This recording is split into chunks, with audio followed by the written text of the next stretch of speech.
ওহে পুরুষ, মাতৃত্ব থেকে শুরু করে স্ত্রী, বোন থেকে শুরু করে কন্যা এবং জীবনের প্রতিটি স্তরে নারী।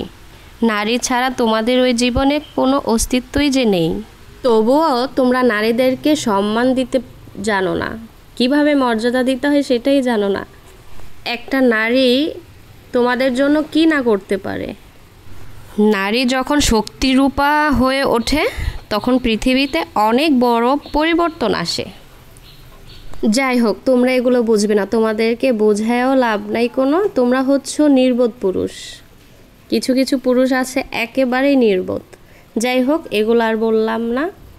আসসালামু আলাইকুম, আমি সোনিয়া আবারও হাজির হলাম রুই মাছ রেসিপি নিয়ে। তো প্রথমে রুই মাছগুলো ভাজার জন্য আমি কিছু বড় সাইজের রুই মাছের টুকরা মাথা সহ নিয়েছি।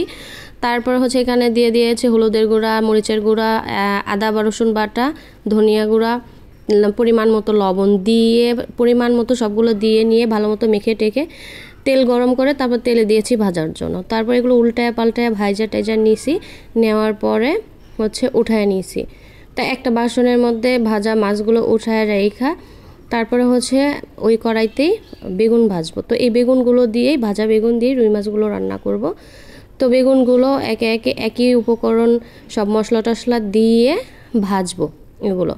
এগুলো হচ্ছে একটু লাল লাল করেই ভাজবো বেগুনটা, কারণ বেশি তরকারি রান্নার সময় বেশি রান্না করব না, জাল দিব না। যাই হোক, এগুলো ভাজা টাজা হয়ে গেছে, সবগুলোই ভাজা হয়ে গেছে। মাছ বেগুন দুটোই ভাজা হয়ে গেছে, ভালো মতোই ভাজা হয়ে গেছে। এখন তরকারি রান্না করার জন্য চুলায় একটা কড়াই বসিয়ে সেখানে তেল দিয়ে পরিমাণ মতো পেঁয়াজ কুচি দিয়ে ভালো মতো নেড়ে চেড়ে তারপরে মরিচ বাটা দিয়ে দিব 1 চামচ, পেঁয়াজ বাটা দিয়ে দিব 1 চামচ, শুকনা মরিচের বাটাটা দিয়েছি, দিয়ে হলুদ গুঁড়া 1 চামচ, মরিচের গুঁড়া 1 চামচ, ধনিয়া গুঁড়া 1 চামচ, পরিমাণ মতো স্বাদ মতো লবণ দিয়ে ভালো মতো কষায় নেব। কষায় নেওয়ার পরে তারপরে এক এক করে মাছ বেগুন সবগুলো দিয়ে ভালো মতো নেড়ে চেড়ে নিব। তো দেখতে পাচ্ছেন আমি ভালো মতোই নেড়ে চেড়ে নিয়েছি। তারপরে হচ্ছে আস্তে করে মাছগুলো অবশ্য আস্তে আস্তে করে লাড়তে হবে, কারণ মাছগুলো টুকরা বড় বড় টুকরা, তো তাজা মাছটা ভাইজা নিলে বেশি লাড়াচাড়া করা যায় না, ভেঙে যায়। তো আমার রান্নাটা হয়েই গেছে প্রায়। তো আমি লাস্টে কাঁচামরিচটা দিয়েছি। কাঁচামরিচের ফ্লেভারটা খুব দারুণ আসে তরকারি শেষে যদি কাঁচামরিচটা দেওয়া হয়। তো কি দারুণ লাগতেছে আমার কাঁচামরিচের কালারটা, তারপর তরকারি কালারটা। যাই হোক, আমার তরকারি রান্না শেষ। তারপরে হচ্ছে আস্তে আস্তে খুব সাবধানের সাথে তরকারিগুলো একটা বাসনে বেড়ে নিব আর কি। তারপরে বেড়ে টেড়ে নিয়ে এগুলো পরিবেশন করব।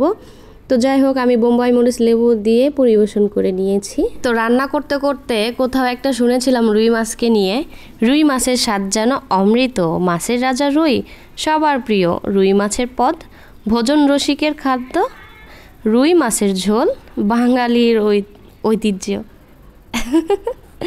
দারুণ না?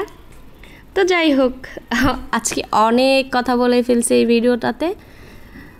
তো যাই হোক, আমার এই ছোট্ট ভিডিওটা দেখার জন্য তোমাদের সবাইকে ধন্যবাদ।